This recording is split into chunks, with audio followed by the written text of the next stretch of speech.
जय जय राधा रानी की जय श्याम सुंदर की जय मदन मोहन की जय वृंदावन धाम की जय जय राधा रानी की जय राधे श्याम। এতক্ষণ ছিলাম শ্রীরাম নবদ্বীপে। এবার আমরা সকলে বৃন্দাবনে চলে এসেছি। আজকের গীতা বিষয় সম্বন্ধে সকলে অবগত আছেন, সকলে জানেন, কারণ আমরা গৌরাঙ্গ লীলার মাধ্যম দিয়ে বুঝতে পারি আসলে কৃষ্ণ লীলাটা কি হবে, সকলে বুঝে গেছেন। তোমার একবার বলে দিই আজকের বিষয়বস্তু হলো বৃন্দাবনে ভগবান শ্রীকৃষ্ণের সখাগণকে সঙ্গে নিয়ে লীলা, সপ্ত রসের লীলা, নাম হলো অন্ন ভিক্ষা। ভগবান শ্রীকৃষ্ণ সখাগণকে সঙ্গে নিয়ে মনের আনন্দে খেলা খেলছেন গোচারণ। শ্রীরাম সুদাম নাম বসুদাম মধু সুবল দাদা বলরাম ইতি সমস্ত সখাগণকে সঙ্গে নিয়ে আনন্দিত মনে খেলা খেলছে। ভগবান খেলছে, যিনি অনন্ত কোটি বিশ্ব ব্রহ্মাণ্ডের মালিক, স্বেচ্ছাময় পুরুষ, যার ইচ্ছায় পৃথিবীর সৃষ্টি হয়, যার ইচ্ছায় পৃথিবীর ধ্বংস হয়, যিনি অনাদির আদির মালিক, যার ইচ্ছা বিনা গাছের একটা পাতা পর্যন্ত নড়ে না, সেই ভগবান খেলছে। ভগবান খেলছে, আমরাও খেলি, কিন্তু ভগবানের খেলা আর আমাদের খেলা এক নয়। শাস্ত্রে বললেন ভগবান খেললে হয় লীলা। আমার ভগবান এই যে এত কিছু করেছেন বৃন্দাবনে, সখাগণকে সঙ্গে নিয়ে লীলা করেছেন, রাধারানীকে সঙ্গে নিয়ে লীলা করেছেন, মা যশোমতীকে নিয়ে, পিতানন্দকে নিয়ে, ব্রজের গোপীগণকে নিয়ে, এই যে এত এত লীলা করলেন, এত লীলা তিনি কেন করলেন? কি দরকার ছিল ভগবানের এত কিছু করার? তিনি ভগবান হয়ে খেলা খেলছেন, তিনি ভগবান হয়ে সখাগণের এঠো খাবার তিনি খাচ্ছেন, সেবা করছেন। তিনি ভগবান হয়ে সামান্য মা যশোমতীর হাতে তিনি নবনী সেবা করছেন। তার হাতে নবনী না খেয়ে নাকি তার পেট ভরে না, উদর পরিপূর্ণ হয় না। তাহলে ভগবান আমার এত কিছু করছেন, কেন করছেন? হরি বল। যারা একটু মন দিয়ে শুনতে হবে, একটু মনোযোগ দিতে হবে ওদিকে, কারণ মন দিয়ে না শুনলে কিছু বোঝা যাবে না। হ্যাঁ, এমনিতে আমরা একটু আন কথায় বেশি মত্ত হয়ে যাই। কীর্তন শুনতে আসি বটে, কিন্তু কীর্তন শুনতে এসে আমাদের কীর্তনে মন থাকে না। কে কি করছে, কে কি বলছে, কে কি শুনছে, কে কি করে বেড়াচ্ছে, এগুলো আমাদের মন বেশি যায় এদিকে। কিন্তু কীর্তন শুনতে এসে, হরিবাসরে এসে আমাদের এরকম করা উচিত নয়। কারণ এরকম করলে কি হয় জানো তো, আন কথা বললে কি হয় জানো তো, ভাব নষ্ট হয়, রসভঙ্গ হয়। হ্যাঁ, একটু মন দিয়ে শুনতে হবে, একটু মনোযোগ দিয়ে শুনতে হবে। কারণ মনোযোগ না দিলে ওই যার জন্য আসা সেটা পরিপূর্ণ হবে। আরে এসেছি কীর্তন শুনতে হরিবাসরে, এখন হরিবাসরে এসে আন কথায় মত্ত হয়ে আছে, তাহলে কি হবে বলো তো? ওই আশাই সার হবে, কাজের কাজ কিছু হবে না। মানে ছোট্ট একটা দৃষ্টান্ত দিয়ে বলে দিই, এখন কীর্তন শুনতে এসে যদি আন কথায় মেতে থাকো, আন কথায় মেতে থেকে যদি ঘরে ফিরে যাও, আরে দশাটা কি হবে শোনো। এক মায়ের ছোট্ট একটা দৃষ্টান্ত দিয়ে বলে দিই, একটু মন দিয়ে শোনো, তাহলে তোমাদের কীর্তনটা শুনতে ভালো লাগবে, মন দিতে ইচ্ছে হবে যে এসেছি যে জন্য সেটাই আগে করি বাবা, আন কথায় মত হবে। এক মায়ের এখন সন্তান ছিল, এক ছেলে ছিল। তো ছেলে ছিল একটু বোকা। তা বোকা যারা হয় তাদেরকে কি বলে গো? একটু অল্প বুদ্ধি যাদের হয় কি বলে তাদের? হ্যাঁ, কি বলে মায়েরা, কি বলে গো? হাবা গোবা বলে, কেউ খেপা বলে, অনেকে আছে ভোলা ভোলা বলে। তো মা আমার ছেলে একটু আলা ভোলা, হাবা গোবা বলে ছেলের নাম দিয়েছে ভোলা ভোলা। হ্যাঁ, এবারে আস্তে আস্তে ভোলা একটু বড় হয়েছে। এবারে মা দেখলেন যে ছেলের আমার বুদ্ধি তো হচ্ছে না, বুদ্ধিমান হচ্ছে না, তাহলে কাজ করে একটা ভালো মেয়ে দেখে একটু বিয়ে দিই। বিয়ে দিলে পরে যদি একটু সংসারে মতি গতি হয়, একটু বুদ্ধি শুদ্ধি হয়, তাহলে একটু একটা বিয়ে দিয়ে আর কি। মা কি করেছে, একটা মেয়ে দেখে ছেলের বিয়ে দিয়েছে। এবারে মেয়ে যখন বিয়ে করে শ্বশুর বাড়িতে এসেছে, আসার পরে দেখছে যে যার সঙ্গে বিয়ে হয়েছে, যে ছেলের সঙ্গে বিয়ে হয়েছে, ছেলে একটু অল্প বুদ্ধি কম, হাবাগোবা। এবারে এখনকার দিনে এমনিতেই তো ছেলেদের বিয়ে হচ্ছে না, এখন বিয়ে হওয়ার পরে যদি মেয়ে দেখে যে ছেলে যদি অল্প বুদ্ধি, হাবাগোবা, তা সেই ছেলের কি ভাত খাবে? মেয়েরা ভাত খাবে, থাকবে সংসারে? তো মেয়েদের দেখলেন যে স্বামী ভালো নয়, হাবাগোবা, বুদ্ধি কম, বুদ্ধি শুদ্ধি নেই। মেয়ে দেখলেন যে এই সংসারে আমার থেকে লাভ নেই, আমি সংসার ছেড়ে পালিয়ে যাব।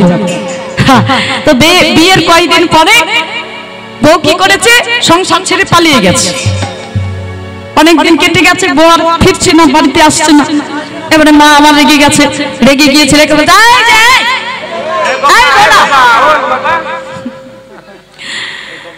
তোর যে একটা বিয়ে দিলাম, একটা যে বউ ঘরে এলো, তা বউটাকে তো ধরে রাখার একটু বুদ্ধি তো রাখা দরকার তোর। হ্যাঁ, বিয়েটা দিলাম, সেই বউটাকে ঘরে রাখতে পারলি না, বউ চলে গেল বাপের বাড়িতে, তা বউটাকে তো নিয়ে আসতে হবে, আনতে হবে তো।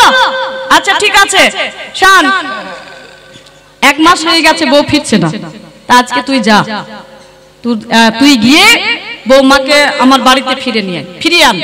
এই দেখ 100 টাকা নে,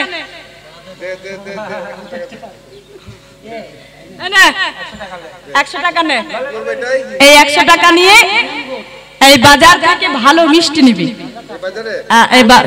বাজার কি যেন, কি নানুর বাজার নাকি, এই নানুর বাজারে যাবি, সেখানে 100 টাকার মিষ্টি নিবি, ভালো মিষ্টি।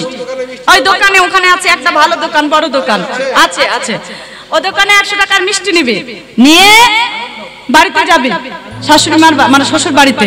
সেখানে গিয়ে মিষ্টির হাড়িটা শাশুড়ি মায়ের হাতে দিবি, হাতে দিয়ে শাশুড়ি মাকে একবারে ভালো করে প্রণাম করবি, একবারে ষষ্ঠাঙ্গে প্রণাম করবি শাশুড়ি মাকে। প্রণাম করে ভালো করে বৌমাকে বুঝিয়ে সুজিয়ে বাড়িতে ফিরিয়ে আনবেন। মনে থাকবে? যা যা নিয়ে আয়। এবারে ছেলে চলে গেছে বাজারে, ভালো দেখে মিষ্টি নিয়েছে মায়ের কথা মতো। এই মিষ্টি নিয়ে শাশুড়ির বাড়িতে গেছে, মানে শ্বশুর বাড়িতে গেছে। এই শ্বশুর বাড়িতে গিয়ে শাশুড়ি মায়ের হাতে,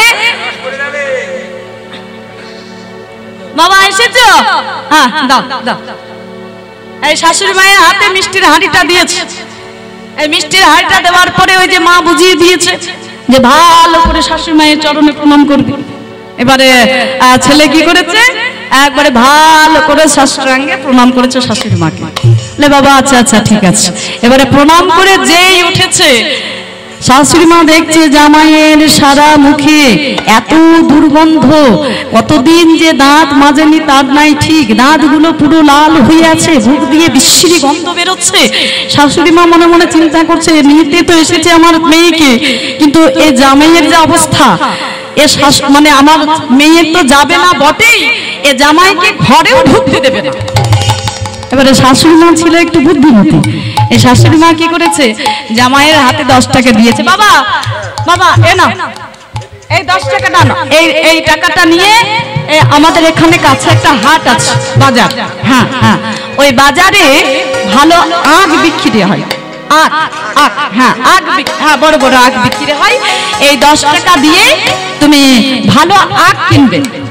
আখ কিনে ওই বাজারে বসে বসে ভালো করে ছাড়িয়ে খাবে, মানে রস খাবে না কিন্তু, মানে ওই রস কিনে গ্লাসে যে রস বিক্রি হয় ওটা খাবে না, আখ কিনবে, আখ গোটা আখ কিনে ভালো করে ছাড়িয়ে খাবে, বাজারে বসে বসে খেয়ে তারপরে আমার বাড়িতে আসে। এবারে জামাই গেছে বাজারে, বাজারে গিয়ে সারা বাজার ঘুরেছি, সারা বাজার ঘুরে কোথাও আর আখ খুঁজে পাইনি। এই আখ না পেয়ে জামাই কি করেছে, ওই বাজারে এক জাম বিক্রি করছিল, কালো জাম।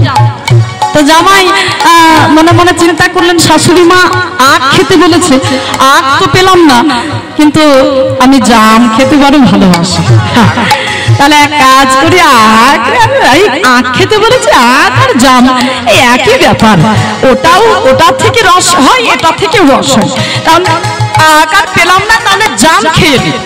এই 10 টাকার জাম কিনে বাজারে ভালো করে বসে বসে খেয়ে জামাই কি করেছে, বাজার থেকে বাড়িতে ফিরেছে। এবারে শাশুড়ি বাড়ির কাছে গেছে, শাশুড়ি মা দেখছে জামাই ফিরে, ও জামাই আখ খেয়েছো, খেয়েছো আখ খেয়েছো? জাম খেয়েছি, জাম।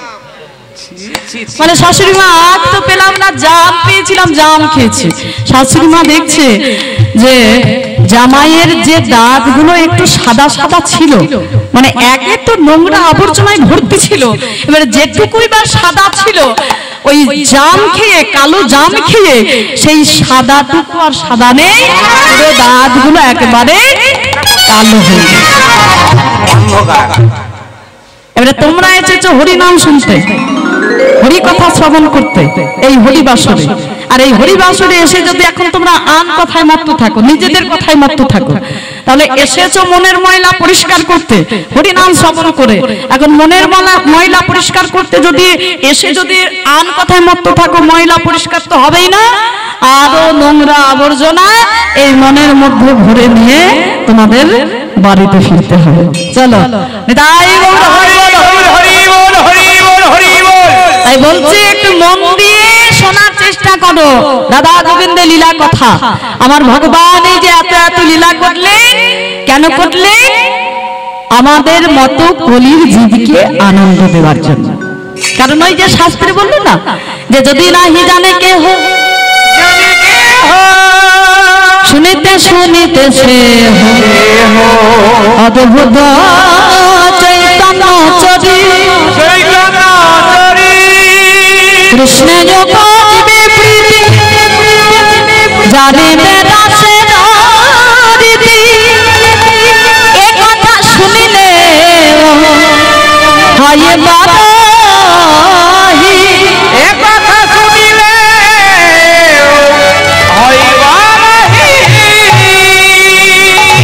মানে যদি নাহি জানে কেউ, শুনিতে শুনিতে সে লীলা কথা যদি কেউ না জেনে থাকে, না বলে থাকে, না দেখে থাকে, একবার যদি শোনার মতো শুনতে পারে। এই নামের এমন এক মহিমা আছে, এই কৃষ্ণ নামের এমন একটা আকর্ষণ আছে, কৃষ্ণ এমন একটা আকর্ষণ আছে, এই নাম যদি একবার শোনার মতো শুনতে পারা যায়, একবার শুনলে বারবার শুনতে ইচ্ছা হবে। শুনিতে শুনিতে সে অদ্ভুত চৈতন্য চরি। একবার শুনলে বারবার শোনার ইচ্ছা জাগবে, আর বারবার শুনতে শুনতে শুনতে শুনতে একজন কৃষ্ণ বহির্মুখী জীব কৃষ্ণ উন্মুখী হয়ে উঠবে। আর যখন ওই বারবার শুনতে শুনতে যখন শোনার ইচ্ছা জাগবে, তখনই তো একজন কৃষ্ণ বহির্মুখী জীব কৃষ্ণ ভক্তে পরিণত হবে। তাই গৌর হরি বল, হরি বল, হরি বল। তাই আপনারা এসেছেন শুনতে, ভগবানের লীলা কথা শুনতে, একটু মন দিয়ে শুনুন। আমার ভগবান আজকে সখাগণকে সঙ্গে নিয়ে মনের আনন্দ বনমাঝে খেলা খেলছে। আর খেলতে খেলতে কি হয়েছে দেখো, শ্রীরামকে ডাকছে, শ্রীরাম, আরে ও শ্রীরাম।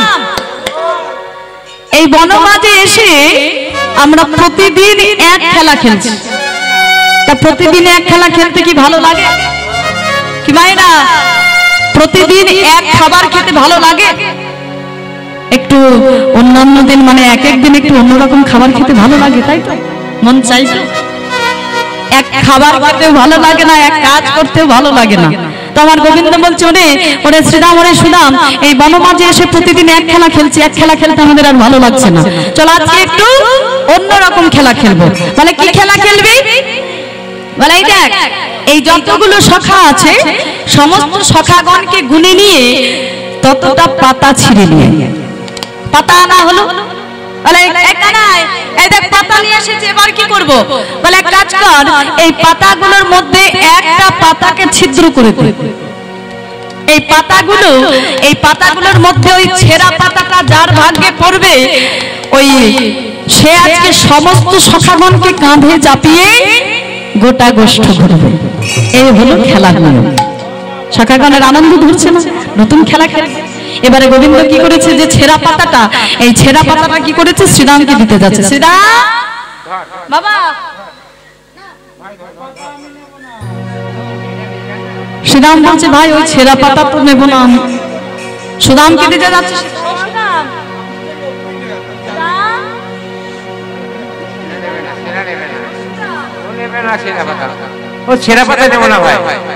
এই কোন সখা নিচ্ছি না, সখারা তো জেনে গেছে যে ছেঁড়া পাতাটা নিলে পরে কাঁধে চাপাতে হবে সমস্ত সখাগণকে, বলে ছেঁড়া পাতা নেব না ভাই। আরে জেনে শুনে কেউ নিতে চাইবে? কেউ নেবে জেনে শুনে?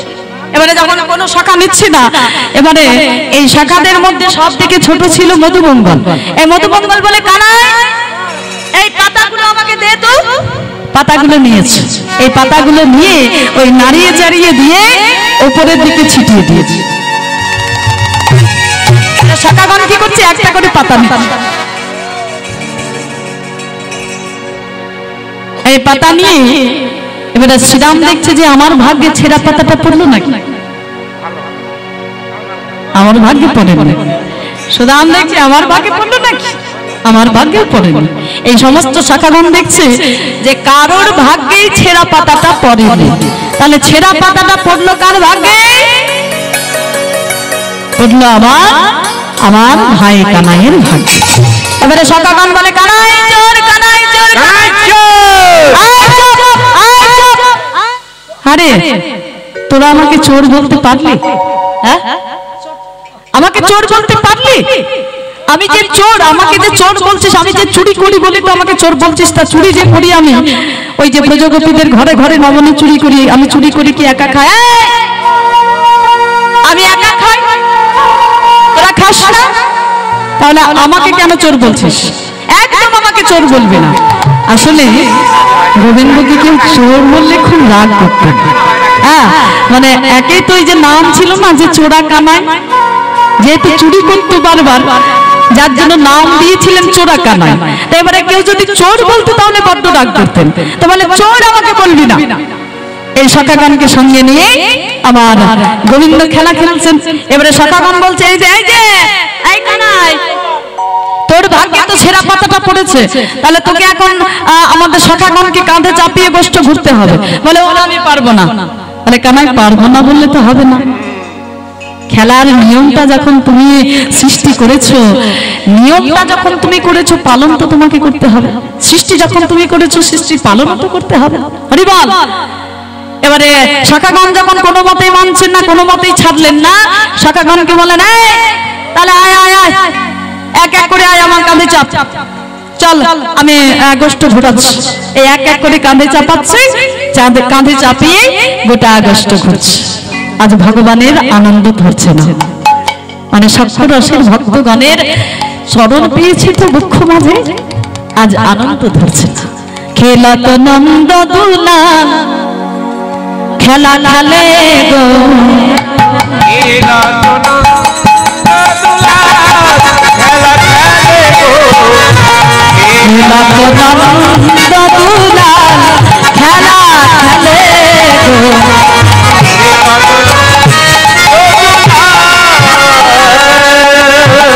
খেলে সুদাম সুদাম আর খেলে দাম সুদাম,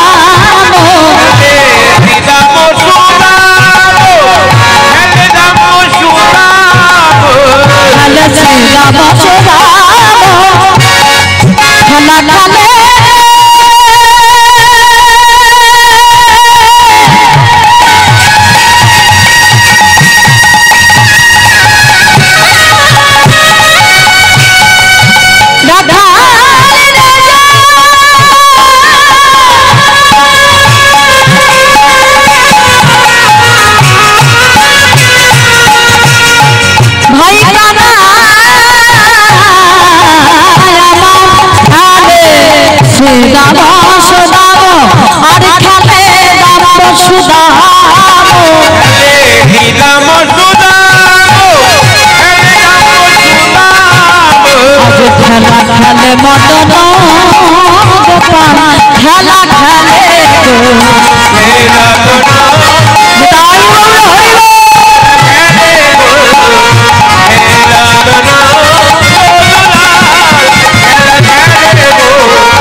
ভগবানকে সঙ্গে নিয়ে দর্শন করছে কারা?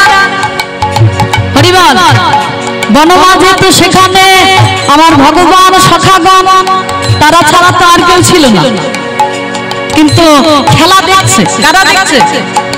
দেখে শ্যামলে ধবলে রাধে শ্যামলী ধবলি কারা গো? কারা? আমার গোবিন্দের যত ধেনুর পাল। দেখে শ্যামলে ধবলে আর দেখে কালে পিয়ালি, শ্যামলী ধবলি আর দেখে কালে পিয়ালি, দেখে শ্যামলে ধবলি আর দেখে কালে পিয়ালি, শ্যামলী ধবলি আর দেখে কালে পিয়ালি। আজ খেলা দেখে সকল ধেনু পাল, খেলা দেখে গো তাই বলে হরিবল।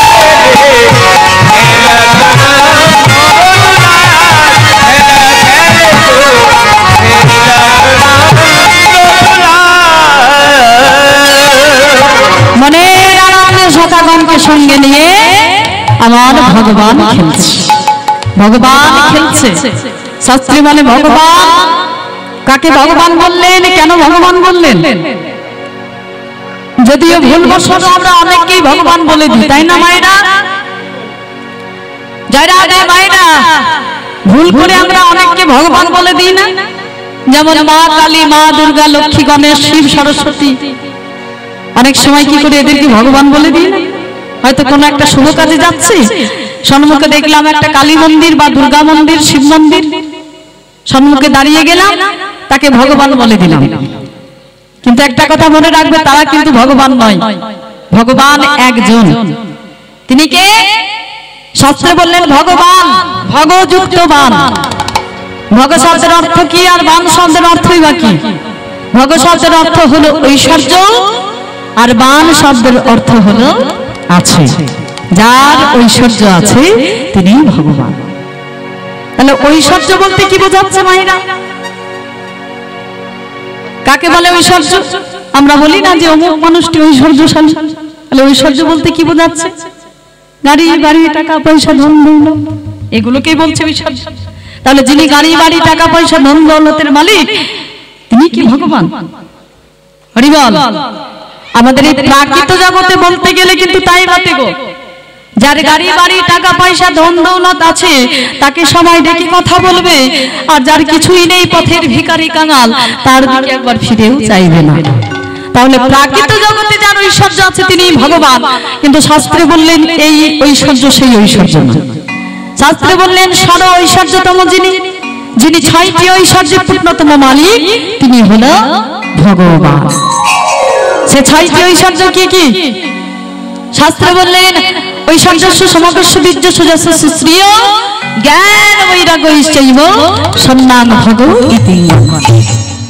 বলে সমগ্র ঐশ্বর্য, সমগ্র বীর্য, সমগ্র যশ, সমগ্র শ্রী, সমগ্র জ্ঞান ও সমগ্র বৈরাগ্যের যিনি পূর্ণতম মালিক, তিনি হলো ভগবান। তিনি কে? যাদেরকে আমরা ভুলবশত ভগবান বলি, তারা কিন্তু ভগবান নয়, ভগবান একজন, তিনি হলো আমার ওই যে শাস্ত্রে বললো না, ঈশ্বর পরম কৃষ্ণ সচ্চিদানন্দ বিগ্রহ অনাদি রাধি গোবিন্দ সর্বকারণ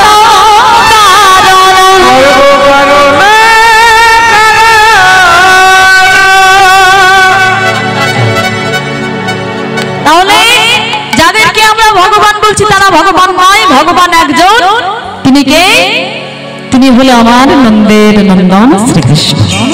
সেই ভগবান, সেই ভগবান শ্রীকৃষ্ণ আজকে সখাগণকে সঙ্গে নিয়ে মনের আনন্দে খেলছে। খেলা খেলতে খেলতে কি হলো জানবো একটি বড় গানের মধ্যে। বড় গানটা আমরা ছাড়বো না, কারণ আমাদের এই বৈষ্ণব পদাবলীর মধ্যে বড় গানগুলো এমন কিছু জিনিস যেগুলো না গাইলে এই গানগুলো যারা সৃষ্টি করেছেন তাদেরকে অপমান করা হয়। যদিও আমরা তাদের স্বচক্ষে দেখিনি, গানগুলো গাইলে পরে পরোক্ষভাবে তাদের অনুসরণ করা হয়। তাই আমরা গাইব, তাল দুঠুকি 7 মাত্রা। চলো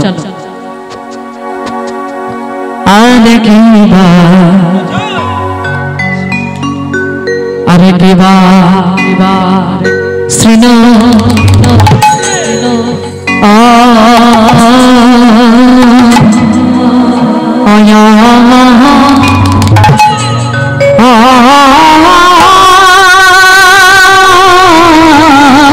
শ্রীনন্দে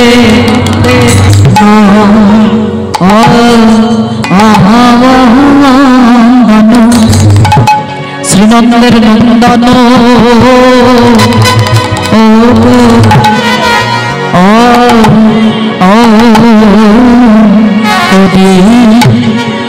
কোটি গো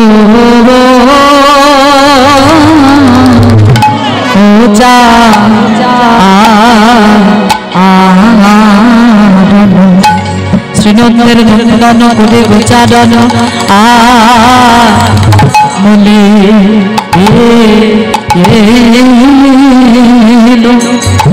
আজ মলিন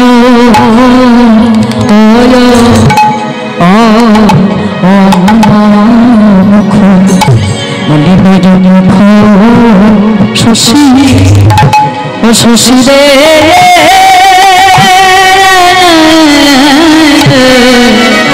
আজ বসিল বংশী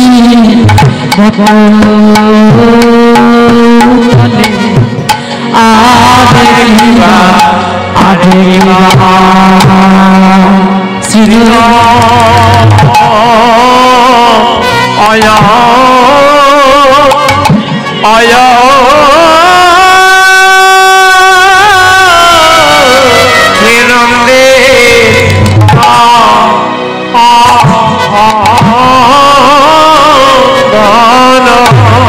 আগে দেবা আজ বসিল বংশী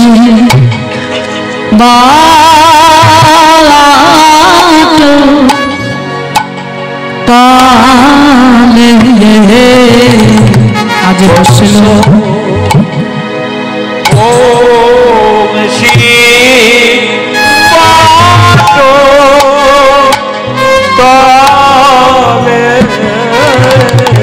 আজ বসিল বংশী বাট তালে আজ বসিল বংশী বাট তালে আজ সখা সখা গণকে আজ সঙ্গে সঙ্গে লয়ে আজ বসিল বংশী বাট তালে আজ সখা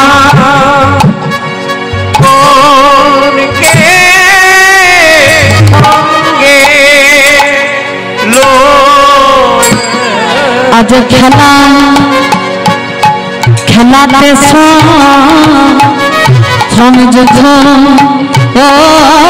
হয়ে আজ সখা গানকে সঙ্গে সঙ্গে লয়ে খেলা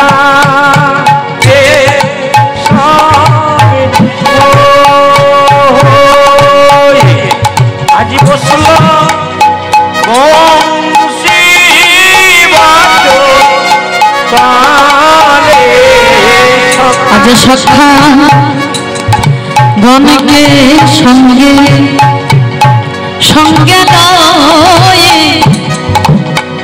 আজি আনন্দ ধরে ধরে না আজ সখা গণকে সঙ্গে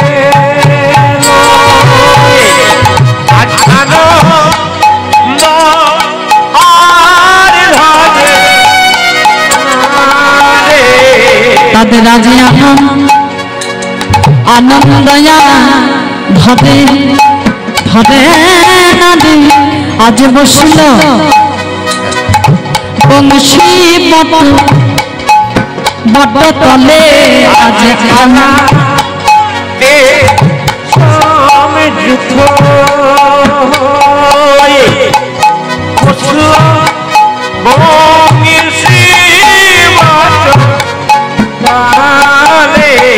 খেলা খেলাতে যুদ্ধ আজ বসিল বংশী বট তলে আজ খেলা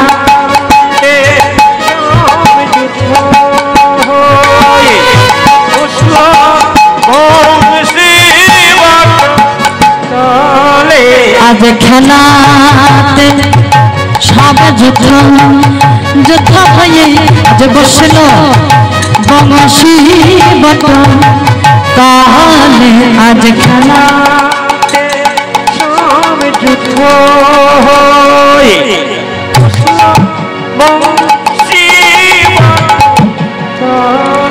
আজ খেলা সব যুদ্ধ হয়ে আগে বসল বংশী বট তলে আজ খেলা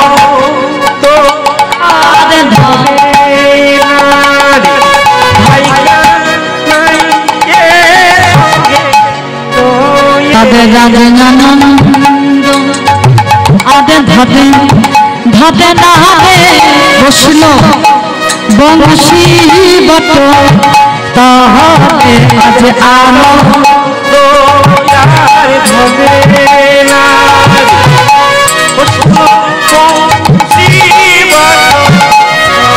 তাদের রাজনানন্দ ধরে আজ বসল বংশী বট তাহলে আজ আনন্দ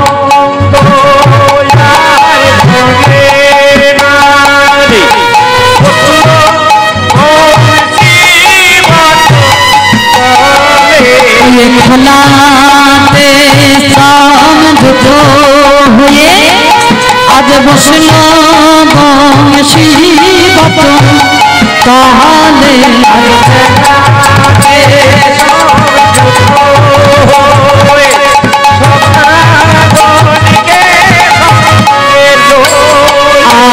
খেলা সমযুদ্ধ হয়ে আজ বসল বংশী বট তাহলে আজ খেলা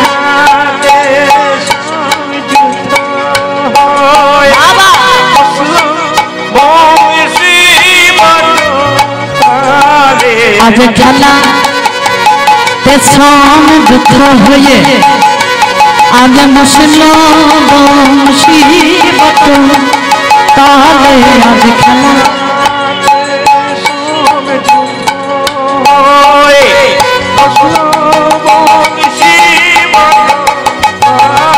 আজ খেলা সমযুদ্ধ হয়ে আজ বসল বংশী বট তাহলে খেলা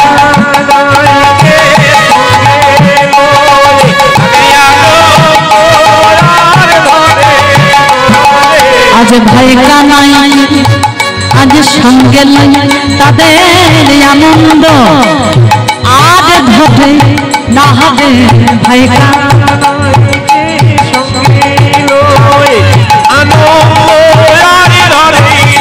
আজ ভয় কানাইকে সঙ্গে লয় তাদের আনন্দ আজ ধরে না হবে আজ ভয় কানা আজ ভাই কানাইকে সঙ্গে লয়ে আজ আনন্দ ভাবে না দে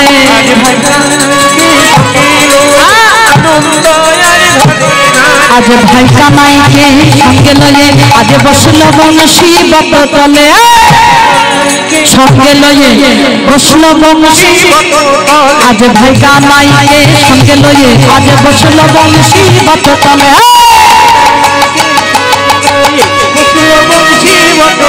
আজ ভাই কানাইকে সঙ্গে লয়ে আজ বসল বংশী বট তলে ভাই কানাইকে সঙ্গে লয়ে বসল বংশী বট আজ আজ ভাই কানাইকে সঙ্গে লয়ে বসল বংশী আজ ভাই কানাইকে সঙ্গে লয়ে বসল বংশী আজ আনো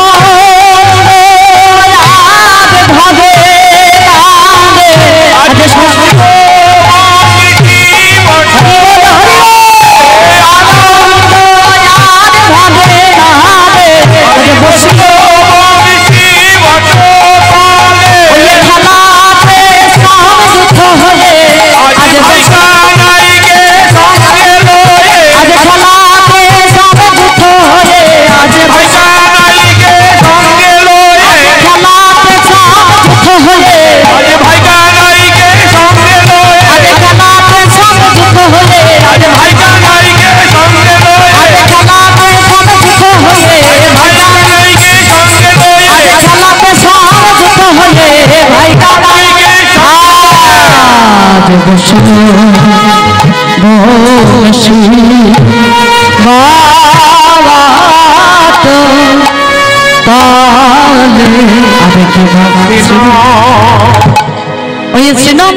आज कदी चादन मलिन शशि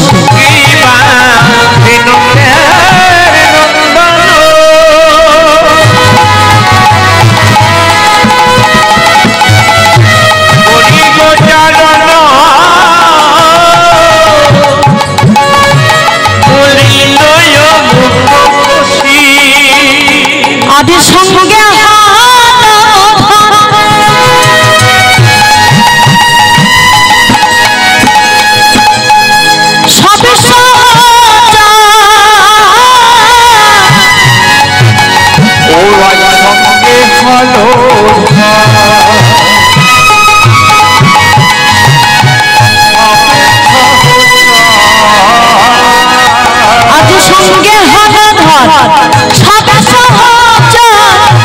बंशी बात तले बसी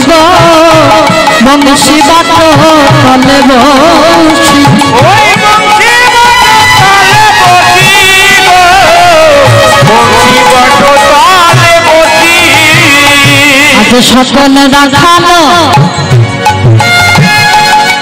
खुदाय व्याकुल आज कहाय जियाना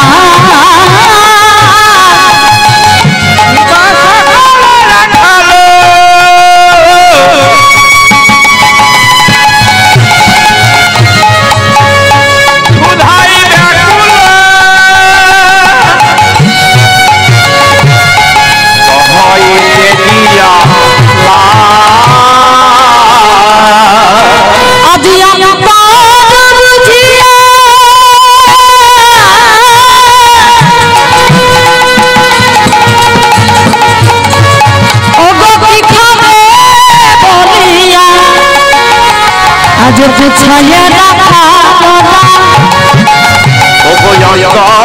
बुझिया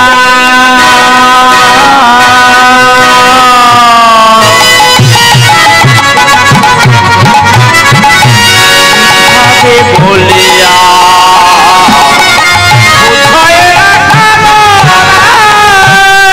आज राखाल राजा आज हसबा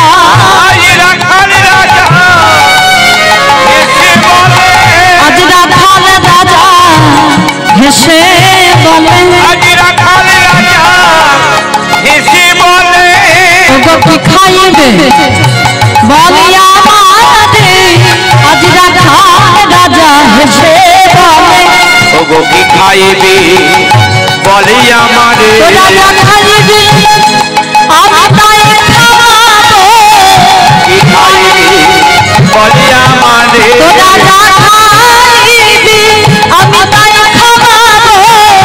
खाइबे बोल मारे तो राजा खाइबे आमी ताई खाबो खाइबे बोल मारे तो राजा खाइबे आमी ताई खाबो खाइबे हरिलो खाइबे ताई खाबो खाइबे बोल मारे आज राखाल राजा हेसे बोले আমার ভগবান শ্রীকৃষ্ণ সখাগণকে সঙ্গে নিয়ে মনের আনন্দে খেলা খেলছিলেন। এবারে খেলা খেলতে খেলতে কি হলো, বেলা মধ্যাহ্নকাল, প্রখর রোদে পড়েছে আমার প্রাণ গোবিন্দের বদনে। এবারে যেই প্রখর রোদের তাপ লেগেছে আমার গোবিন্দের বদনে, গায়ে রংটা তো একে ছিল শ্যামবর্ণ, তাতে আবার ওই রোদের তাপটা যেই পড়েছে, তাপ লেগে একেবারে বদনখানা একেবারে ওই ঝামাতে হয়ে গেছে। আস্তে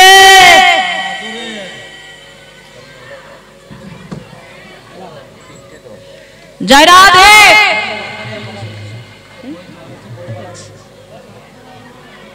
হরি বল, হরি বল। জয় রাধে। আর বারবার বলবো না, আর দরকার নেই, যার যা ইচ্ছে সেটা করুক। শুনেন নাই, যদি বলে না শুনে বলে কি লাভ। চলো জয় রাধে।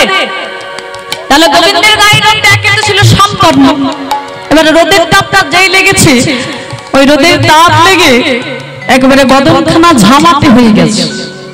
ঝামাতে, ও মায়েরা ঝামা বোঝো? ঝামা বোঝো তো? বোঝো তো? সকলেই জানে।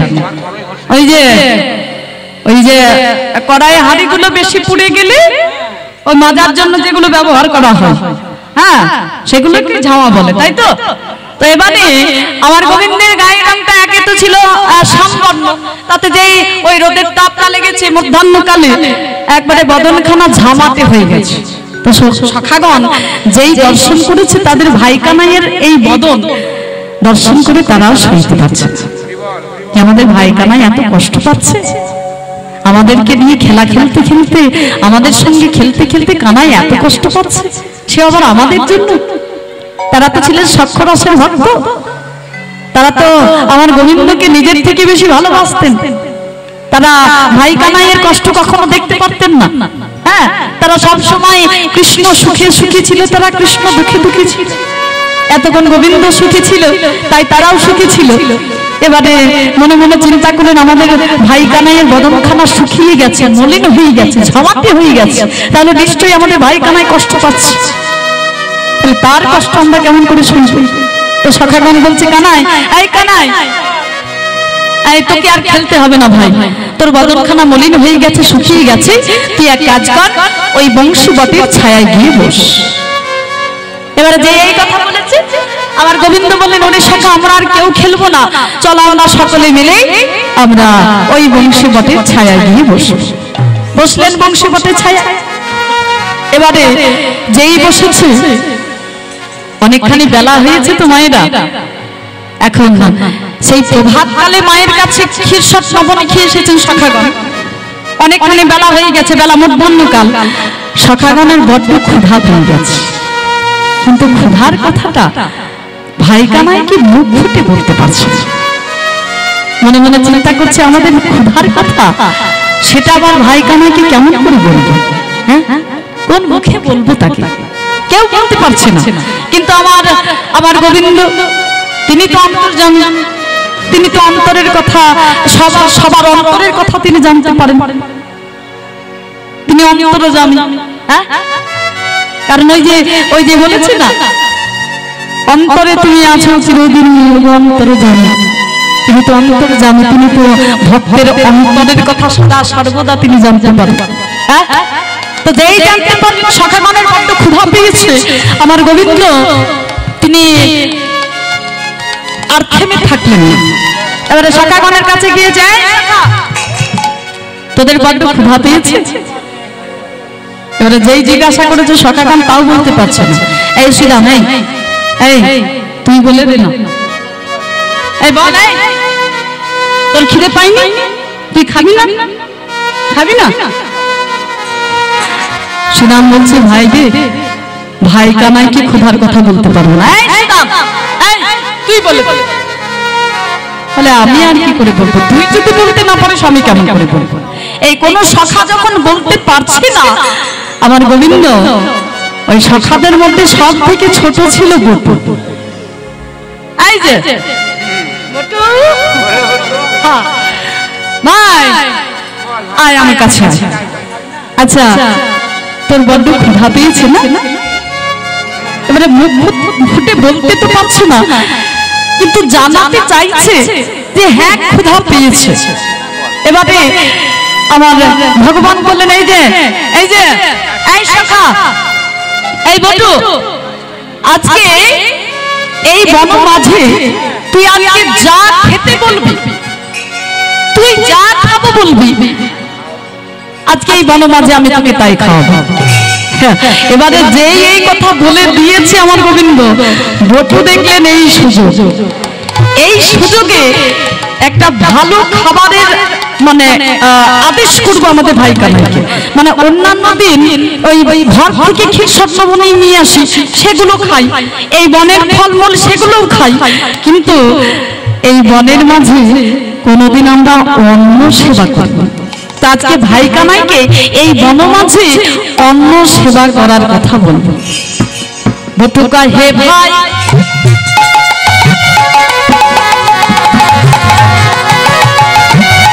আমরা অন্ন খেতে চাই,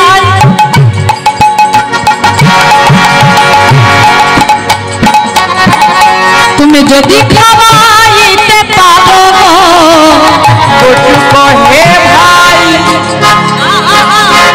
অন্ন খেতে চাই, যদি খাইতে পারো। বটুকা, হে ভাই,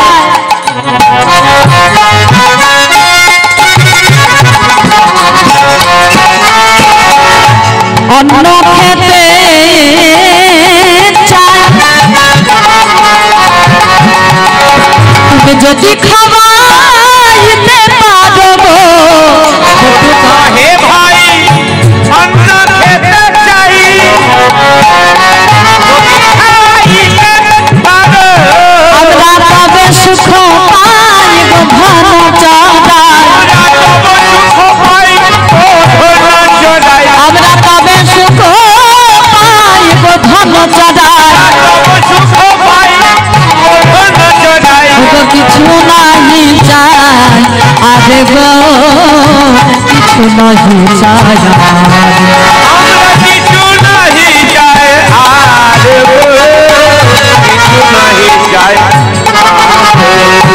তো যেই কবিতা আমার বলেছে, এই বটু তুই কি খেতে চাস বল, তুই যা খেতে চাইবি আজকে তাই খাওয়াবো। এবারে বটু বললেন, আরে কানাই, আমরা আর কিছু চাই না কানাই, আমরা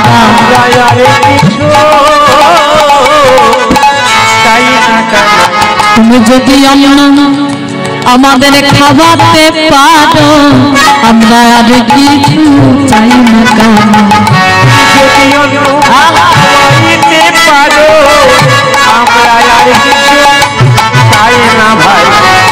বলে যদি অন্ন খাওয়াতে পারো, ওগো এই বন মাঝারে, যদি অন্ন খাওয়াইতে পারো, বলে এই বন মাঝারে, যদি অন্ন খাওয়াইতে পারো, বলে এই বন মাঝারে, যদি অন্ন খাওয়াইতে পারো, ওগো এই বন মাঝারে, যদি অন্ন খাওয়াইতে পারো, ওগো এই বন মাঝারে, যদি অন্ন খাওয়াইতে পারো, ওগো এই বন মাঝারে, যদি অন্ন খাওয়াইতে পারো, ওগো এই বন মাঝারে, যদি অন্ন খাওয়াইতে পারো, ওগো এই বন মাঝারে, যদি অন্ন খাওয়াইতে পারো, ওগো এই বন মাঝারে, যদি অন্ন খাওয়াইতে পারো, বলে এই বন মাঝারে, যদি অন্ন খাওয়াইতে পারো, বলে এই বন মাঝারে, যদি অন্ন খাওয়াইতে পারো, আমরা আর কিছু চাই না রে ভাই, তুমি যদি অন্ন খাওয়াইতে পারো, আর কিছু চাই না ভাই। কানাই এই বনমাঝে তুই যদি আমাদের অন্ন সেবা করাতে পারিস তাহলে আর কিছু চাই না, এই বনমাঝে অন্ন সেবা করে আমাদের জীবন ধন্য করতে চাই। আর অন্যান্য দিন ক্ষীরসাদ নবনী খাই, ফলমূল খাই, কিন্তু আমার মনে বড় বাসনা আজ আমি বনমাঝে অন্ন সেবা করি। বটুর বচন শুনিয়া তখন হাসি নব ঘন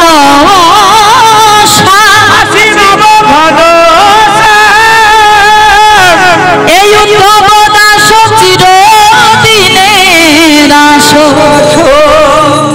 প্রভু গোপুরা মনে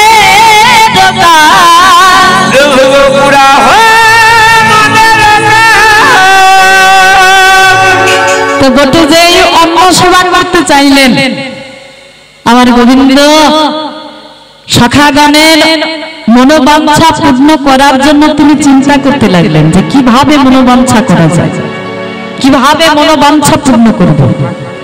এই ভাব দর্শন করলেন ভবাবিষ্ট পদকর্তা উদ্ধব দাস। আজকে ভগবানের অন্তর জেনে ভাবের আবেশে বলে, প্রভু তুমি যেমন তোমার সখাগণের মনোবাঞ্ছা পূর্ণ করার জন্য তুমি চিন্তা করছো, প্রভু একবার ভালো করে চেয়ে দেখো,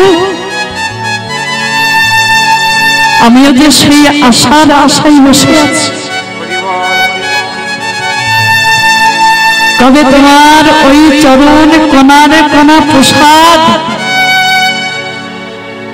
আমি পাবো বলে আমি আশার আশায় বসে রয়েছি।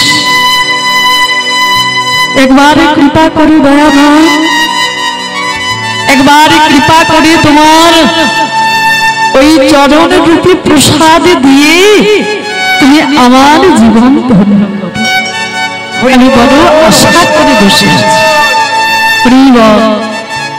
সখাগণের মনোবাঞ্ছা পূর্ণ করার জন্য আমার ভগবান চিন্তা করতে লাগলেন যে কিভাবে সখাগণের মনোবাঞ্ছা পূর্ণ করা যায়।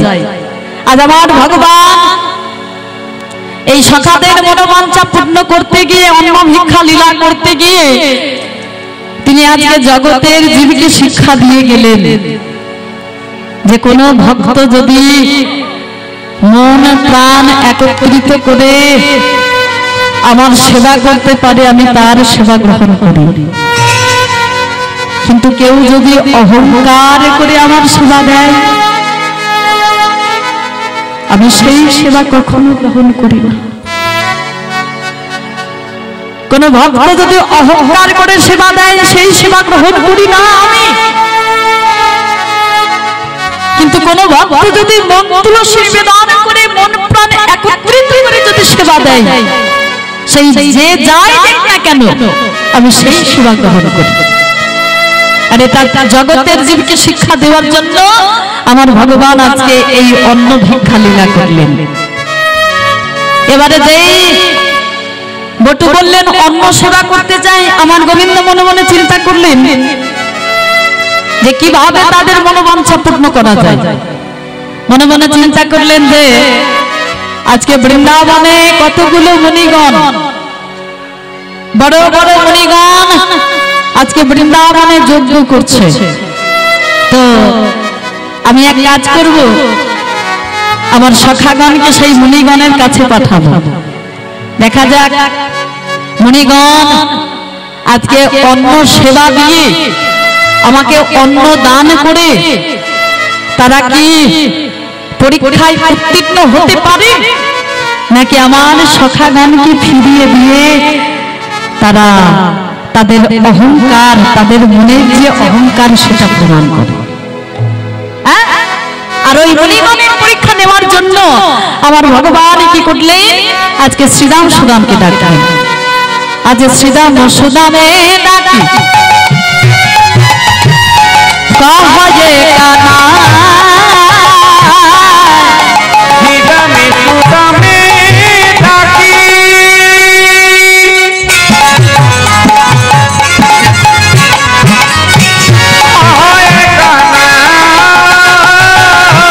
আজ শ্রীরাম সুদামে ডাকি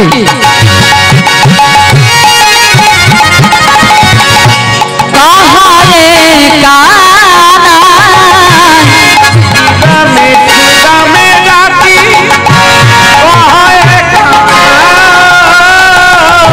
আজ জাগিক নিকটে চাহি অন্য অন্ন খাই শ্রীরাম দে নিকটে চাহি অন্য অন্ন খাই ওগো কহ গিয়া জাগি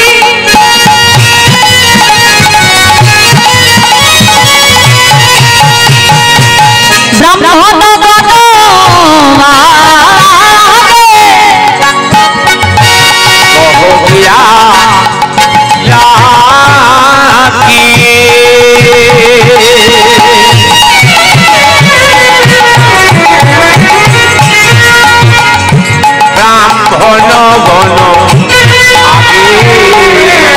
রাধে কৃষ্ণ ক্ষুধাই তো খাদে জন্ম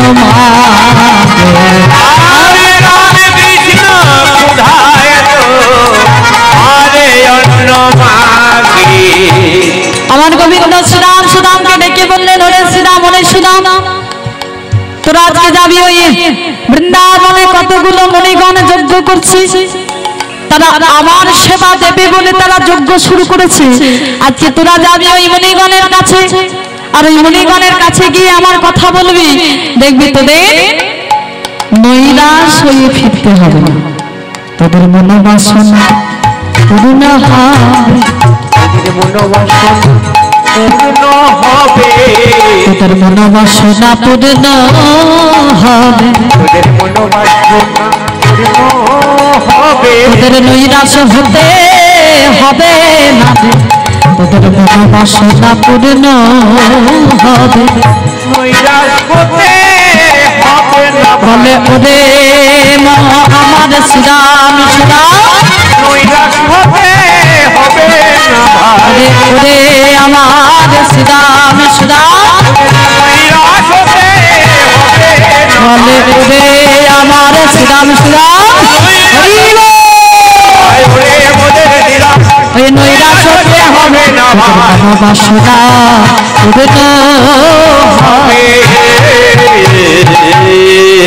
তাহলে ওরে শ্রীরাম ওরে শ্রীরাম ওই বৃন্দাবনে মুনিগণের কাছে গিয়ে আমার কথা বলবি তোদের নৈরাশ হয়ে ফিরতে হবে না শ্রীরাম সুদাম আজকে ভাই কানাইয়ের কথা মতো বনমাঝে অন্ন সেবা করবে বলে আজকে আনন্দ ধরছি না এই আনন্দিত মনে শ্রীরাম সুদাম কি করলো সেই মুনিগণের কাছে গেল শ্রীরাম সুদাম যাইয়া মুনি বরাবর রাম কৃষ্ণ অন্ন চাহে কি কহয়ুতা রাম কৃষ্ণ অন্ন চাহে কি কহয়ুতা শ্রীরাম সুদাম দুইজনে সেই বৃন্দাবনে মুনিগণের কাছে গেল মুনিগণের কাছে গিয়ে প্রণাম জানালো যেই প্রণাম জানিয়েছে এবারে প্রণাম জানিয়ে আজকে শ্রীরাম সুদাম বলে উঠলেন হে মুনিগণ আমরা এসেছি ওই গোষ্ঠ থেকে আমাদের পাঠিয়েছি আমাদের রাম কানাই মানে দাদা বলরাম এবং ভাই কানাই আমাদের রাম কানাই পাঠিয়েছি আপনারা যদি কৃপা করে আমাদের কিছু অন্ন দান করেন এই অন্ন নিয়ে গিয়ে বনমাঝে রামকৃষ্ণ সেবা দিয়ে আমাদের রামকৃষ্ণকে আমরা আনন্দ দেব আর যেই রামকৃষ্ণ নাম করেছে মুনিগণ রামকৃষ্ণ নাম শ্রবণ করে তারা তো প্রধান্বিত হয়ে গেলেন মানে যজ্ঞ করছে ভগবানের সেবা দেবে বলে হ্যাঁ মুনিগণ আজকে প্রধান্বিত হয়ে গেছে মানে তারা যজ্ঞ শুরু করেছে ভগবানের সেবা দেবে আর কোথা থেকে কোন গোষ্ঠ থেকে পাঠিয়েছে রামকৃষ্ণ মুনিগণ প্রধান্বিত হয়ে গেলেন মুনি কয় হে গণেরা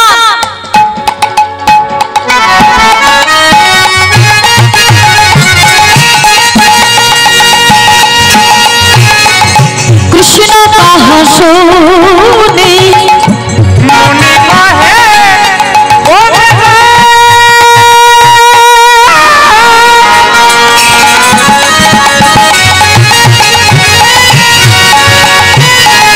কৃষ্ণ কহ শুনি যেই মুনিগণ বলেছে মুনি কহে কোন রামকৃষ্ণ কহ শুনি তোমরা কোন রামকৃষ্ণের কথা বলছো এবারে সুদাম তো চিন্তায় পড়ে গেছে কোন রামকৃষ্ণের কথা বলবো এবারে শ্রীরাম শ্রীরাম চিন্তায় পড়ে আজকে বলে উঠলেন কেন ওই নন্দ সুত কৃষ্ণ খ্যাত মোরা ভাই তো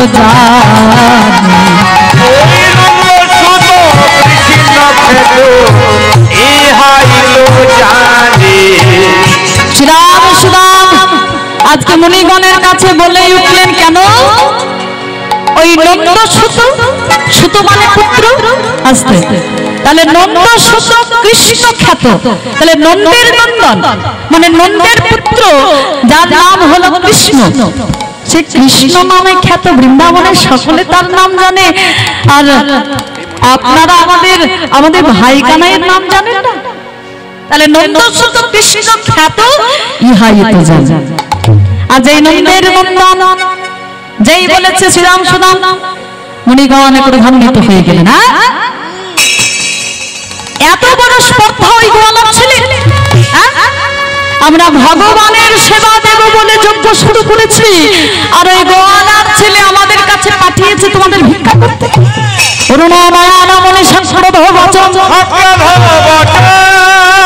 যজ্ঞ ভাগ চাহে গোপের নন্দা ভাগ চাহে গোপের নন্দা অরুণ নয়ন মুনি সমস্ত মুনিগণের নয়নগুলো অরুণ বর্ণ হয়ে গেল অরুণ মানে সূর্য সূর্যের রং কেমন লাল আজকে মুনিগণ প্রধান্বিত হয়ে গেছে রেগে গেছে নয়নগুলো তাদের রক্তবর্ণ হয়ে গেছে অরুণ নয়ন মুনি সৎসরধ বচন যজ্ঞ অগ্রে ভাগ চাহি গোপীর নয়ন ওই গোয়ালার ছেলের এত বড় সাহস ওই গোয়ালার ছেলের এত বড় সাহস গোয়ালার ছেলে হয়ে পাঠিয়েছে আমাদের কাছে অন্ন ভিক্ষা করতে দেবতারে অন্ন নাহি করি সমর্পণে গবে জাতি আগে মাগে ভয় নাহি বনে ভয় নাহি মনে ওই গোয়ালার ছেলে সাহসবাদ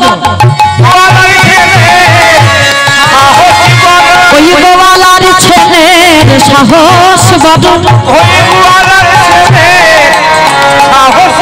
ওই যে যজ্ঞ আগে ভাগ চেয়েছে ওই গোয়ালার ছেলের সাহসবাদ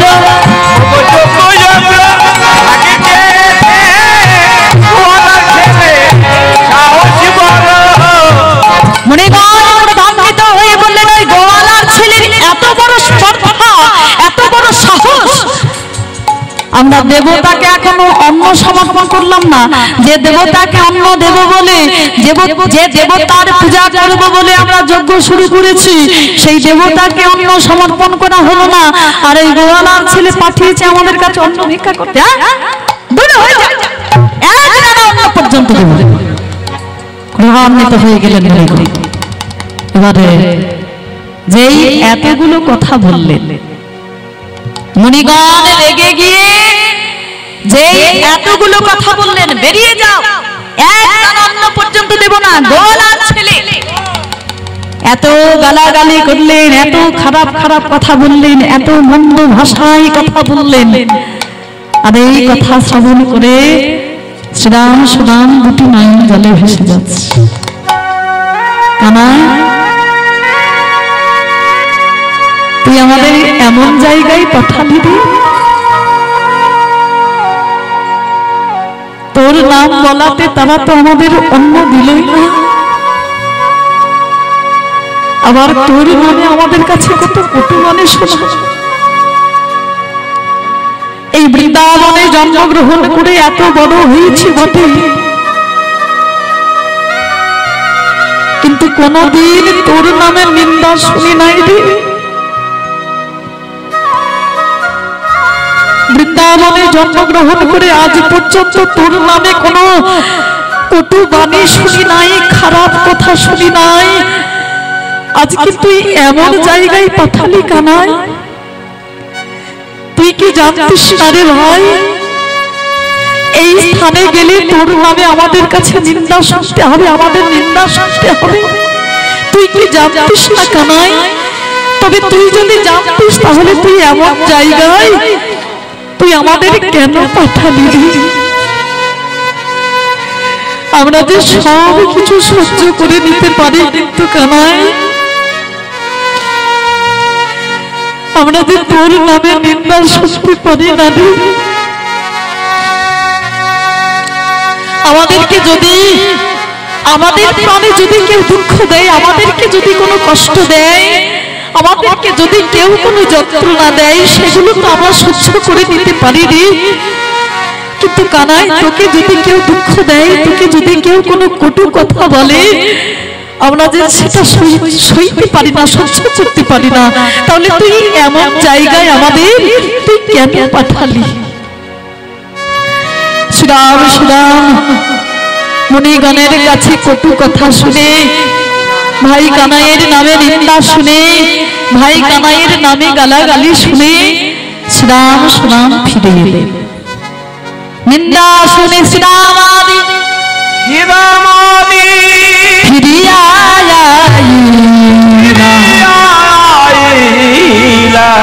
মুনির ভৎসনারা কৃষ্ণের কহিলা, মুনির ভৎসনারা কৃষ্ণের কহিলা, তারা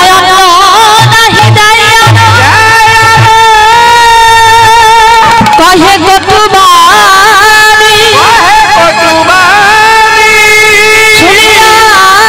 উদ্ধবদাসে আকুল পরাণী, আকুল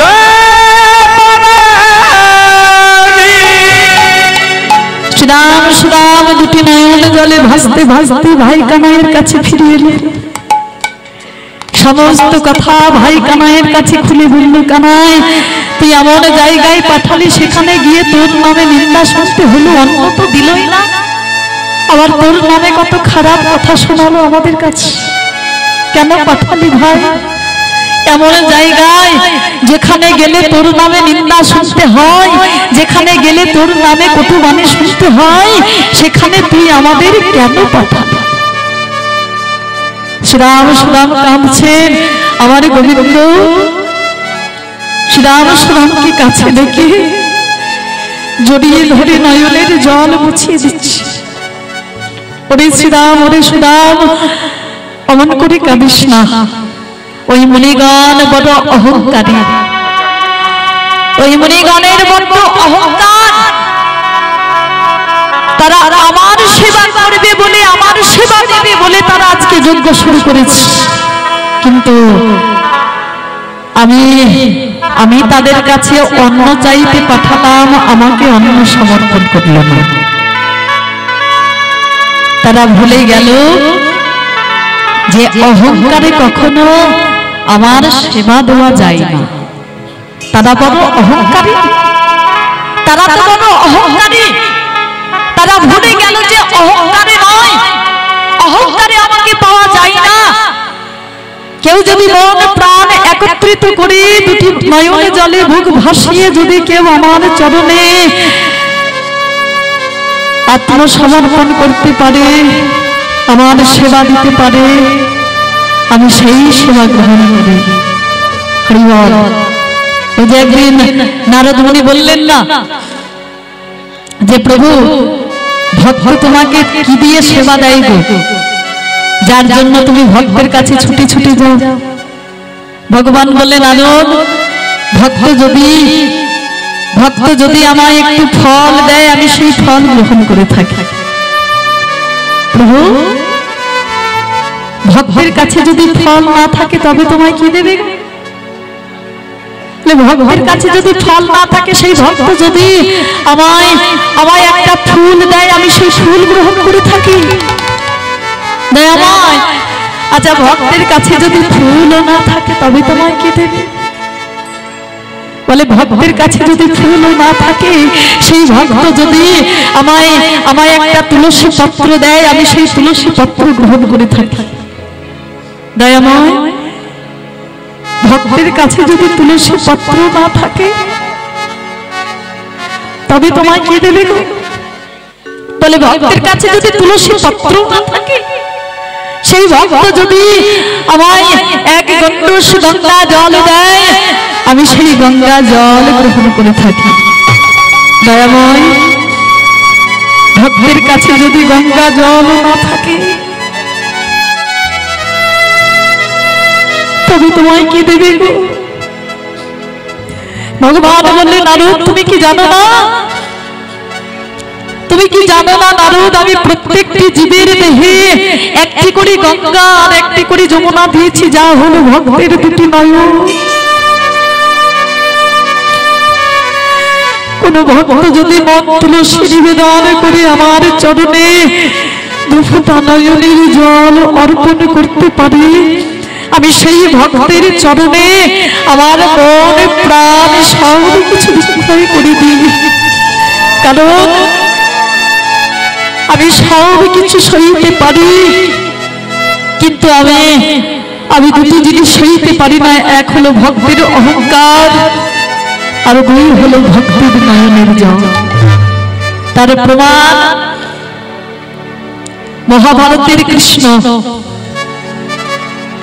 দুর্যোধন একদিন অহংকার করে বললেন, হে কৃষ্ণ, আজ আমি তোমাকে রাজভোগ সেবা দেব গো, এমন সেবা তোমাকে দেব যে সেবা তোমাকে ত্রিজগতে কেউ দিতে পারবে না। বড্ড অহংকার করে বললেন, বড্ড অহংকার করলেন, অহংকার করে ভগবানকে আহ্বান করলেন, এমন সেবা দেব যে সেবা তোমাকে ত্রিজগতে কেউ দিতে পারবে না। কিন্তু বিদুরের কাছে তো কিছু ছিল না বাবা। বিদুর তো অতি দরিদ্র কাঙাল ভিখারি, প্রতিদিন ভিক্ষা করে দিন চালায়। সেই বিদুর খুদ আমার লবণ দিয়ে শাক সেদ্ধ করে নিয়ে বসে বসে কাঁদছে। দয়াময়, একবার কৃপা করে এসো প্রভু, আমি যে তোমার আশা পথ পানে চেয়ে বসে আছি। আমি জানি তোমাকে অনেক ভক্ত সোনার থালায় রূপোর থালায় ক্ষীর সন্দেশ সাজিয়ে তোমার সেবা করে।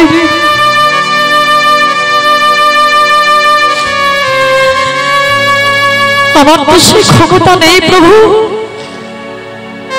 আজ আমি ভিক্ষা করে খুব অন্য লবণ দিয়ে শাক সেদ্ধ করে নিয়ে বসে আছি।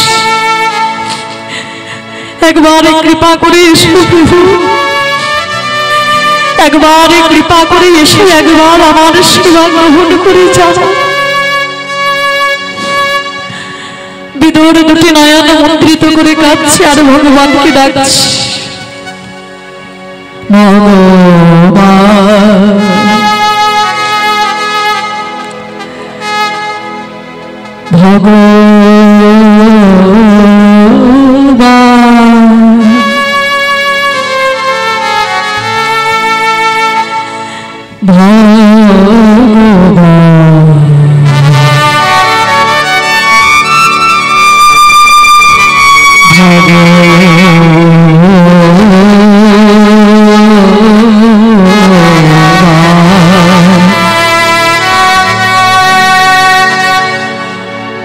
কাঙালের ঠাকুর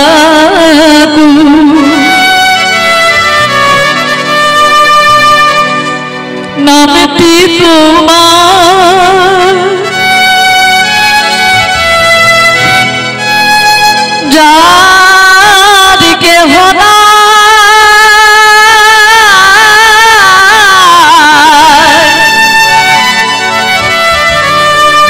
তুমি আছো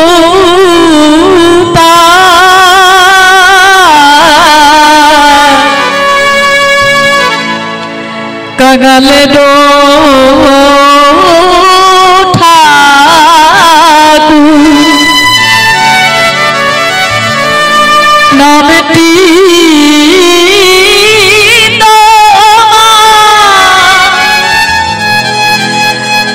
যাদিকে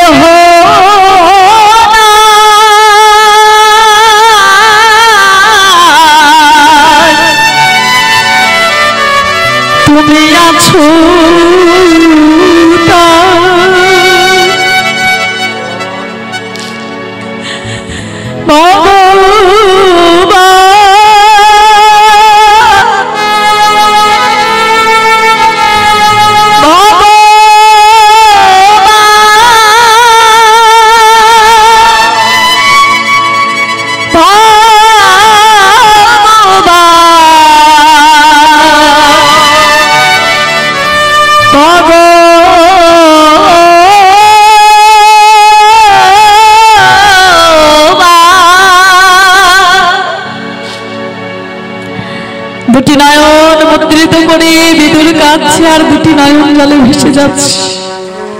দয়াময়, একবার কৃপা করে এসো প্রভু, আমি যে তোমার আশা পথ পানে নয়নে দিয়ে বসে আছি, আমি যে তোমার আশার আশায় বসে রয়েছি। এদিকে বিদুর দুটি নয়ন মুদ্রিত করে কাঁদছে, আর ওদিকে দুর্যোধন অহংকার করে কাঁদছে। ভগবান ভগবান কার কাছে গিয়েছিল গো? ভগবান কার কাছে গিয়েছিল? বিদুরের ক্ষুদান্ত সেবা করলেন না দুর্যোধনের অহংকার সেবা করলেন? কার কাছে গেলেন? বিদুর ডাকছে, ওদিকে দুর্যোধন ডাকছে। ভগবান দুর্যোধনের কাছে যেতে গিয়েও তিনি যেতে পারলেন না। গেলেন কোথায়? বিদুরের কাছে। বিদুরের কাছে অবতীর্ণ হলো, আর যেই বিদুরের কাছে অবতীর্ণ হলো, বিদুরকে ডাকলেন, বিদুর একবার নয়ন মিলে দেখো আমি এসেছি। একবার নয়ন মিলে দেখো আমি এসেছি। বিদুর নয়ন মিলে দেখলেন ভগবান সম্মুখে দাঁড়িয়ে আছে। এসেছো করুণাময়? বলে আমি আসবো না? এই পৃথিবীতে আমায় সবাই ডাকে গো, কিন্তু তোমার মতো এমন নয়নে জলে মুখ ভাসিয়ে আমাকে যে কেউ ডাকে না। আমি যে সব সহ্য করতে পারি, কিন্তু আমি দুটি জিনিস সইতে পারি না। এখনো অহংকার, যার জন্য দুর্যোধন সেবা পেল না, আর দুই হলো নয়নের জল, যার জন্য আমি তোমার এই ক্ষুদন্ত সেবা করার জন্য চলে। তাহলে ভগবানের সেবা বিদুরিত পেল। আজকে ভগবান বললেন, ওগো ওরে শ্রীরাম, ওরে সুদাম, ওই মুনিগণ বড় অহংকারী, যার জন্য আমার সেবা পেল না, কিন্তু আজকে আমি তোদের আরেক জায়গায় পাঠাবো। যার নামে নিবেদন অন্ন মাগে সেই জন, তারে অন্ন না হলো আর তোর, তারে অন্ন না হলো আর অন্ন ভিক্ষা নাহি মনে শিক্ষা দিতে জগজন, শিক্ষা দিতে জগজনে কৃষ্ণ পাঠাইল শ্রীরামে রে, শ্রীকৃষ্ণ পাঠাইল শ্রীরামে রে। ওরে শ্রীরাম, ওই মুনিগণ অন্ন দিল না তো কি হলো? আর আজকে আমি তোদের আরেক জায়গায় পাঠাবো। কোথায়? যাহা যজ্ঞ পত্নী রহে, কহ কৃষ্ণ অন্ন চাহে, শুনিলে রস নাহিয়া, শুনিলে নাহিয়া। আরে ওই মুনিগণ দিল না তো কি হলো? আজকে আমি তোদের কোথায় পাঠাবো জানিস? ওই যেখানে মুনিগণের পত্নীগণ আছে, যাহা যোগ্য পত্নী রহে, কহ কৃষ্ণ অন্ন চাহে, শুনিলে নই রস নাহিয়া। কেন জানিস? কারণ ওই মুনিগণের কাছে গিয়ে যদি আমার কথা বলিস, ওই মুনিগণের ওই পত্নীগণ তারা কি করবে জানিস? মুখে লইতে কৃষ্ণ নাম নাচে তুণ্ড অবিরা, আরতি বাড়ায় অতিশয়, আরতি বাড়ায় অতিশয়। তাদের কাছে যদি কেউ কৃষ্ণ নাম শোনায়, ওই মুনি পত্নীগণ তারা কি করে জানিস? তারা ওই আরতি করে, কৃষ্ণ নাম শোনার জন্য কৃষ্ণ নাম শ্রবণ করে তারা আরতি করে, আরতি বাড়ায় অতিশয়। তারা আমাকে এত ভালোবাসে। যা শ্রীরাম, যা সুদাম, ওই মুনি পত্নীগণের কাছে যা। শ্রীরাম সুদাম বলছে, বাবা আর যাব না, একবার বড্ড শিক্ষা হয়েছে, আর যাব না। বলে, আরে তোরা চিন্তা করিস না, একবার আমার কথা শুনে দেখ, সেখানে গেলে তোদের নৈরাশ হয়ে ফিরতে হবে না। এই শ্রীরাম সুদাম ওই মুনি পত্নীগণের কাছে গেলেন, প্রণাম জানিয়ে বললেন, মা গো বড় আশা নিয়ে তোমাদের কাছে এসেছি। আমাদের পাঠিয়েছে রামকৃষ্ণ, আমরা ওই গোষ্ঠ থেকে এসেছি। তোমরা যদি কিছু অন্ন আমাদেরকে দান করো, এই অন্ন নিয়ে গিয়ে ওই শ্রীরাম সুরাম আহা ওই রাম কানাইয়ের সেবা দিয়ে আমাদের মনোবাসনা আমরা পূর্ণ করব। কৃপা করে তোমরা অন্ন ব্যঞ্জন আমাদেরকে প্রদান করো।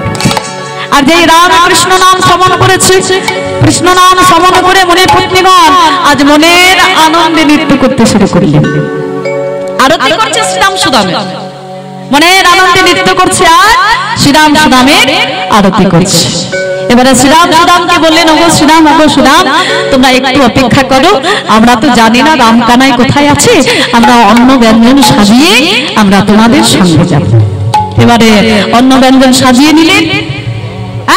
এই অন্ন ব্যঞ্জন সাজিয়ে নিয়ে মুনি পত্নীগণ এবারে ঘরের বাহির। যেই ঘরের বাহির হয়েছে, নানা অন্ন ব্যঞ্জন লইয়া মুনি পত্নীগণ যেখানে আছে রাম কানু, চলেছেন রাম কানু সেবা দেওয়ার জন্য। হঠাৎ করে কি হলো, আর এক মনের নারী তার প্রতি করে ধরি রাখিল নির্জন গৃহে, রাখিল নির্জন গৃহে, যাইবারে না পাইয়া নিজ তনু চাওয়া গিয়া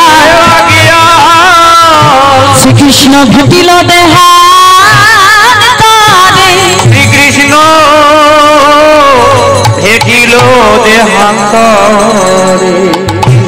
চলে যাচ্ছেন মুনি পত্নীগণ কৃষ্ণ সেবা দেবেন বলে। হঠাৎ করে কি হলো, এক মুনি দর্শন করলেন যে তার পত্নী কোথাও একটা চলে যাচ্ছে অন্যের থালা মাথায় নিয়ে। সইতে পারলেন না, মনে মনে চিন্তা করলেন তাহলে ঠিক ওই যাদেরকে আমরা তাড়িয়ে দিয়েছিলাম ওই সঙ্গে আছে শ্রীরাম সুদাম, তাহলে ওই ওই ওই নন্দের বেটা কেলেছরাম ওই তার সেবা দেওয়ার জন্য তারা চলেছে। আর এই কথা ভেবে তার নিজ পত্নীর করে ধরে টানতে টানতে নিয়ে এসে ঘরের মেঝেতে ফেলে দিয়ে শিকলটা তুলে দিলেন। আর যাওয়া হলো না, ঘরের মেঝেতে পড়ে পড়ে দুটি নয়ন জলে ভেসে যাচ্ছে। দয়াময়, আমি কি অপরাধ করেছিলাম যার জন্য আজ আমি তোমার সেবা দিতে পারলাম না? কৃপা করো প্রভু, তুমি তো দয়াময়, তুমি তো কৃপাময়, তুমি তো করুণাময়, তুমি তো করুণার সাগর, তুমি কৃপা করো আমি যেন তোমার সেবা দিতে পারি। ঘরের মেঝেতে পড়ে পড়ে কাঁদছে মুনি পত্নী। ভগবান সইতে পারলেন না, এমন কৃপা করলেন তার স্থলদেহ পড়ে রইল আর সূক্ষ্ম দেহ গেল কৃষ্ণ দর্শন। অবতীর্ণ হলো বনমাঝে মুনি পত্নীগণ সমর্পণ করলেন অন্ন সহ নিজ তনু। এবারে নিজেকে সমর্পণ করলেন। এবারে ভগবানকে বললেন, প্রভু একবার যখন ওই ঘর ছেড়ে এসেছি তোমার কাছে, তোমার চরণ পেয়েছি, এই চরণ ছেড়ে আমরা আর ঘরে ফিরে যাব না, তুমি কৃপা করে ওই চরণে আমাদের ঠাঁই দাও। বলে, হে মুনি পত্নীগণ, তোমরা ঘরে ফিরে যাও, তোমাদের মনোবাঞ্ছা আমি পূর্ণ করব, তবে আজ নয়, যেদিন আমি বৃন্দাবনে রাস লীলা করব সেই রাস মঞ্চে তোমাদের সকলের মনোবাঞ্ছা পূর্ণ করব। মুনি পত্নীগণ ঘরে চলে গেলেন। আমার গোবিন্দ এবার বনমাঝে অন্ন পেয়ে আনন্দ ধরছে না। হ্যাঁ, কি করলেন, সমস্ত সখাগণকে আজকে সঙ্গে নিয়ে বনমাঝে অন্ন সেবা করবেন। তাই আনি আপলা সপাত বাদিলা ব্যঞ্জন ভাত, আনি আপলা সপাত বাদিলা ব্যঞ্জন ভাত, অগতি আনন্দ নাহি তার লেখা, অগতি আনন্দ নাহি তার লেখা। আজ খাইতে খাইতে সুখে আজ কেহ দেয় কারো মুখে, খাইতে খাইতে সুখে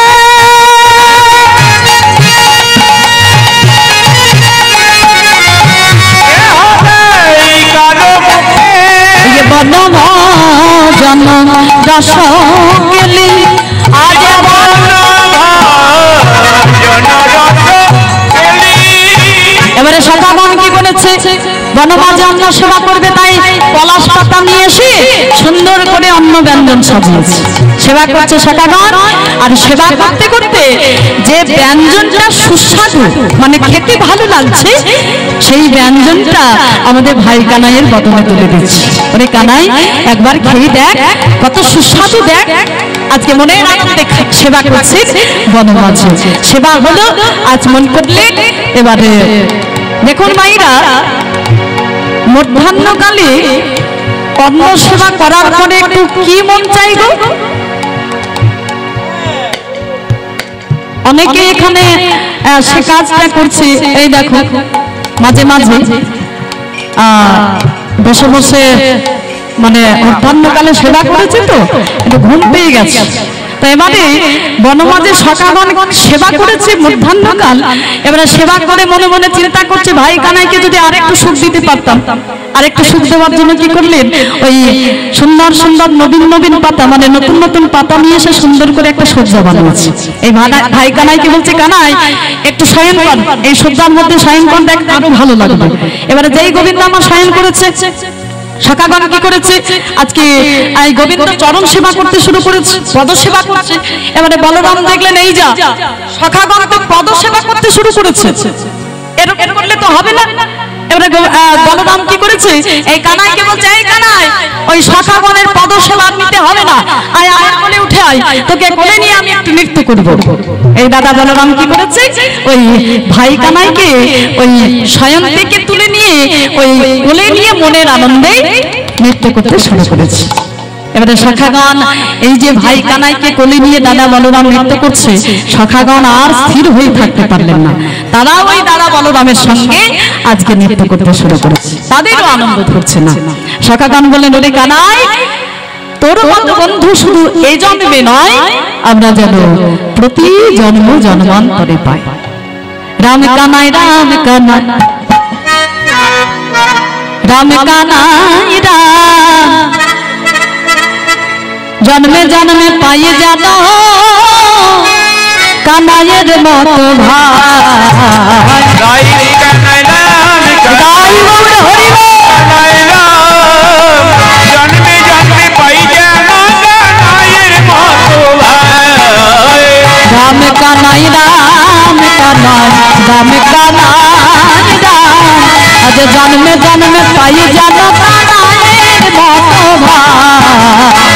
রাম কানাই রাম কানাই রাম, জন্মে জন্মে পাই যেন কানাইয়ের মতো ভাই। আরে রাম কানাই রাম কানাই রাম কানাই রাম কানাই রাম কানাই রাম কানাই রাম কানাই রাম কানাই রাম কানাই রাম, জন্মে জন্মে পাই যেন কানাইয়ের মতো ভাই। রাধে রাম কানাই রাম কানাই রাম কানাই রাম, জন্মে জন্মে পাই যেন কানাইয়ের মতো ভাই। সমস্ত সখাগণ আজকে ভাই কানাইকে সঙ্গে নিয়ে মনের আনন্দে নৃত্য করতে শুরু করলেন। জয় রাধেশ্যাম।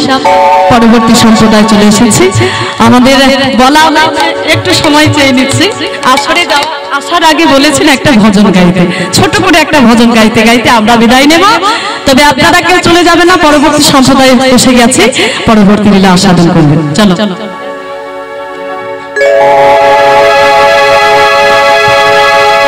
জয় জয় রাধা রমন হরি বল হরি বল হরি বল, জয় রাধা রমন হরি বল।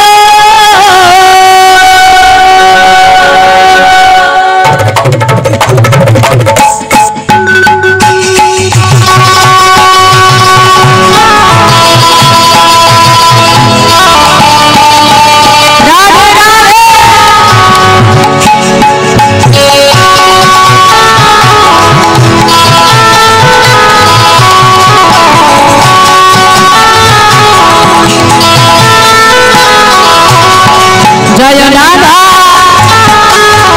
জয় জয় রাধা রমন হরি বল, জয় রাধা রমন হরি বল।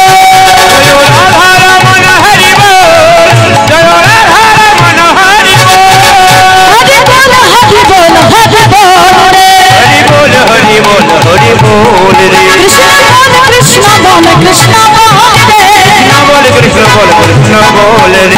জয় রাধা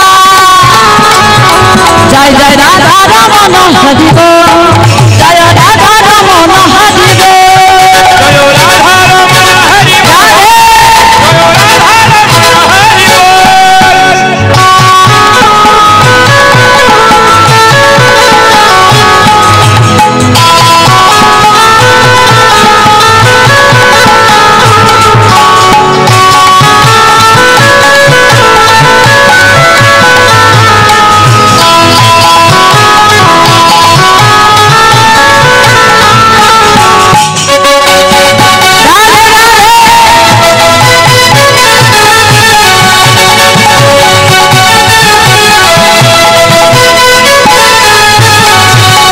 पूछा तेरा राजा बल कितना है किसी से पूछा तेरा व्यापार कितना है